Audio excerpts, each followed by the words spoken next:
ஈரானின் எண்ணெய் வயல் மீது நடத்தப்பட்ட தாக்குதல் குறித்து தங்களுக்கு எதுவும் தெரியாது என தெரிவித்துள்ள அமெரிக்கா, இஸ்ரேல் ஏதோ கோபத்தில் அதை செய்துவிட்டதாக விளக்கம் அளித்துள்ளது.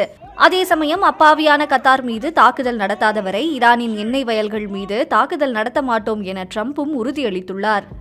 நேற்று ஈரானின் சவுத் பார்ஸ் எண்ணெய் வயல் மீது அமெரிக்கா தாக்குதல் நடத்தியதாக கருதப்பட்டு வந்த நிலையில் அதை செய்தது இஸ்ரேல் என அமெரிக்க அதிபர் ட்ரம்ப் உறுதிப்படுத்தியுள்ளார்.